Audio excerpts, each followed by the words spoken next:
Assalamualaikum warahmatullahi wabarakatuh. Dalam Obrokiatu Salam Budaya, Salam Kebajikan, dan Salam Sejahtera bagi kita semua.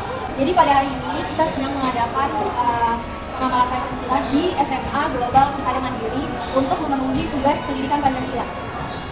Sebelumnya perkenalkan nama saya Muza Najwa Unta dengan NIK 6424053. Perkenalkan nama saya Fatika Polisiadi dengan NIK 6424005. Kenalkan saya Dalam Indonesia dengan NIK 6424014. Kenalkan nama saya Merengga Putri dengan NIM 6424421. Perkenalkan nama saya Megida dengan NIK 642181181.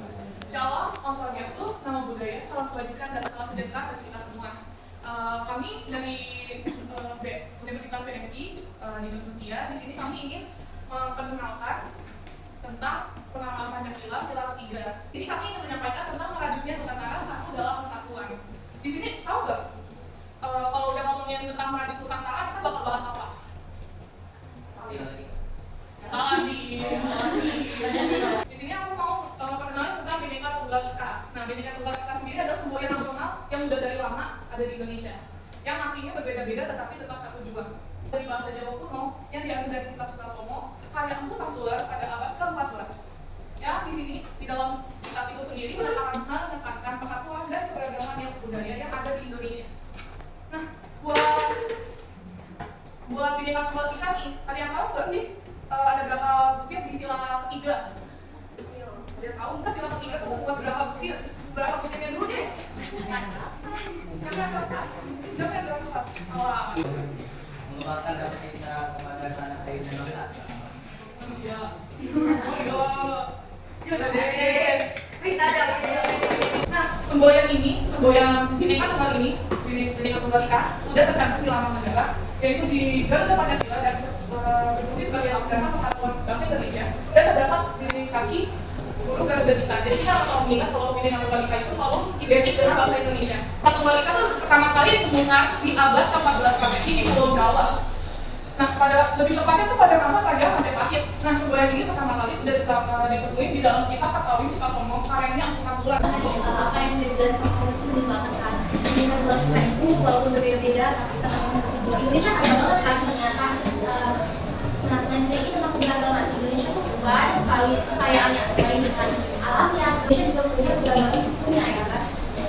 Keberagaman suku Indonesia adalah negara yang kaya keberagaman suku. Dengan lebih dari 1.300 suku bangsa yang tersebar di seluruh kepulauan Indonesia. Kok 1.300 pulau yang ada di Indonesia buat teman-teman semua.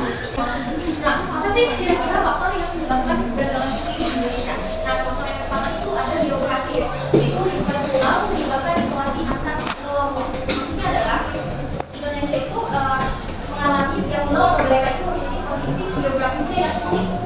Jadi antara pulau yang satu dengan yang lain itu terpisah. Makanya dinamakanlah keberagaman suku. Nah, terus ada sejarah, yaitu migrasi dan perdagangan mempengaruhi pembentukan etnis. Maksudnya adalah proses migrasi dan pergerakan masyarakat dari satu daerah ke daerah yang lain itu termasuk pengaruh perdagangan dan kolonialisasi berkontribusi pada keragaman etnis. Budaya itu mengenai budaya dan agama. Beragam budaya dan kepercayaan menciptakan identitas ini. Maksudnya adanya berbagai budaya agama yang ada di Indonesia itu menyebabkan pembentukan identitas etnisnya yang unik.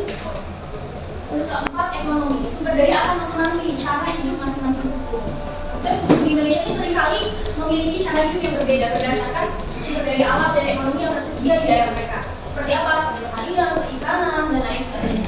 Terus ada politik. Kebijakan pemerintah dapat mempengaruhi interaksi antar suku. Maksudnya adalah kebijakan pemerintah dalam pengelolaan wilayah dan pembangunan juga dapat mempengaruhi interaksi antar suku dan pencampuran budaya.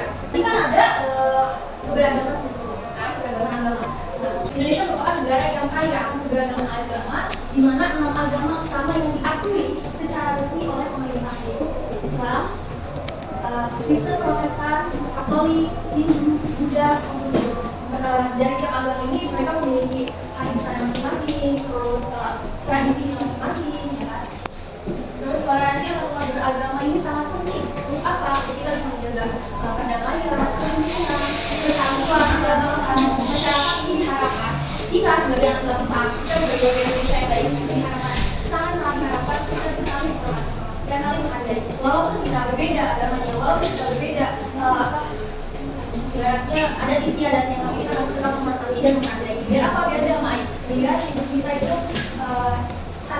Bhinneka Tunggal Ika walaupun kita berbeda-beda tapi kita tetap keberagaman ras. Nah, keberagaman ras di Indonesia itu merupakan cermin dari sejarah politik dan dinamika sosial yang melibatkan berbagai kelompok etnis, budaya dan migrasi. Indonesia memiliki jenis ras yang dapat dikelompokkan berdasarkan ciri fisik dan asal usulnya.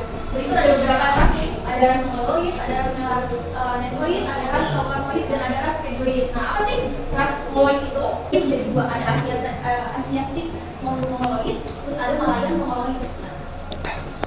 Apa? Asiatic Mongoloid ada yang tahu nggak? Ada yang tahu ya ciri-cirinya? Jelas ya. Dia Asiatic Mongoloid itu punya ciri-ciri kulitnya kuning, matanya sipit, dan rambutnya lurus. Mungkin ada masing-masing ciri-ciri khasnya dari masing-masing ras ini ya. Nah, faktor apa sih yang menyebabkan keberagaman ras ini? Salah satunya sejarah migrasi. Sejarah migrasi itu adalah kedatangan berbagai bangsa asing ke Nusantara melalui perdagangan dan kolonialisasi membawa serta budaya dan ras baru yang berkontribusi pada keragaman tanah. Terus yang kedua ada lokasi geografis. Posisinya strategis di Indonesia sebagai jalur perdagangan internasional memungkinkan interaksi antara berbagai etnis. Terus yang ketiga faktornya itu kondisi alam.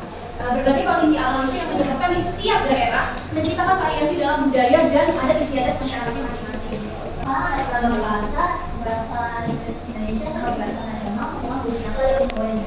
Meskipun Indonesia memiliki ratusan bahasa daerah, bahasa Indonesia memiliki alat komunikasi utama yang menghubungkan masyarakat Indonesia dari berbagai latar belakang. Dengan demikian, meskipun terdapat kearifan ragam bangsa, bahasa Indonesia menciptakan kesatuan di antara bangsa yang berbeda. Selanjutnya ada keragaman budaya.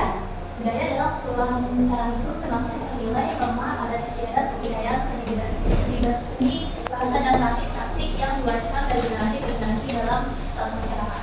Budaya mencakup perilaku, tradisi dan kebiasaan yang membedakan satu kelompok masyarakat dari yang lain. Secara lebih luas, budaya mencakup semua hasil karya manusia, baik itu sifat menjadi seperti seni, arsitektur, dan teknologi, maupun kelompok materi seperti kepercayaan, bahasa, dan tata cara sosial. Budaya berfungsi sebagai pedoman bagi masyarakat dalam menjalani kehidupan sehari-hari, serta menjadi sarana bagi masyarakat untuk mengekspresikan identitas dan nilai-nilai mereka. Berikutnya ada keberagaman makanan. Keberagaman makanan Indonesia sangat kaya, mencerminkan keberagaman budaya dan sumber daya alam. Setiap daerah memiliki hidangan unik, seperti rendang dari Minangkabau, nasi goreng yang terkenal, dan sate dengan variasi bumbu khas. Indonesia juga memiliki lebih dari 1.458 resep tradisional, termasuk berbagai jenis soto dan pempek. Keberagaman ini dipengaruhi oleh faktor geografis dan budaya lokal, menjadikan kuliner Indonesia tidak hanya lezat, tetapi juga kaya akan filosofi dan warna.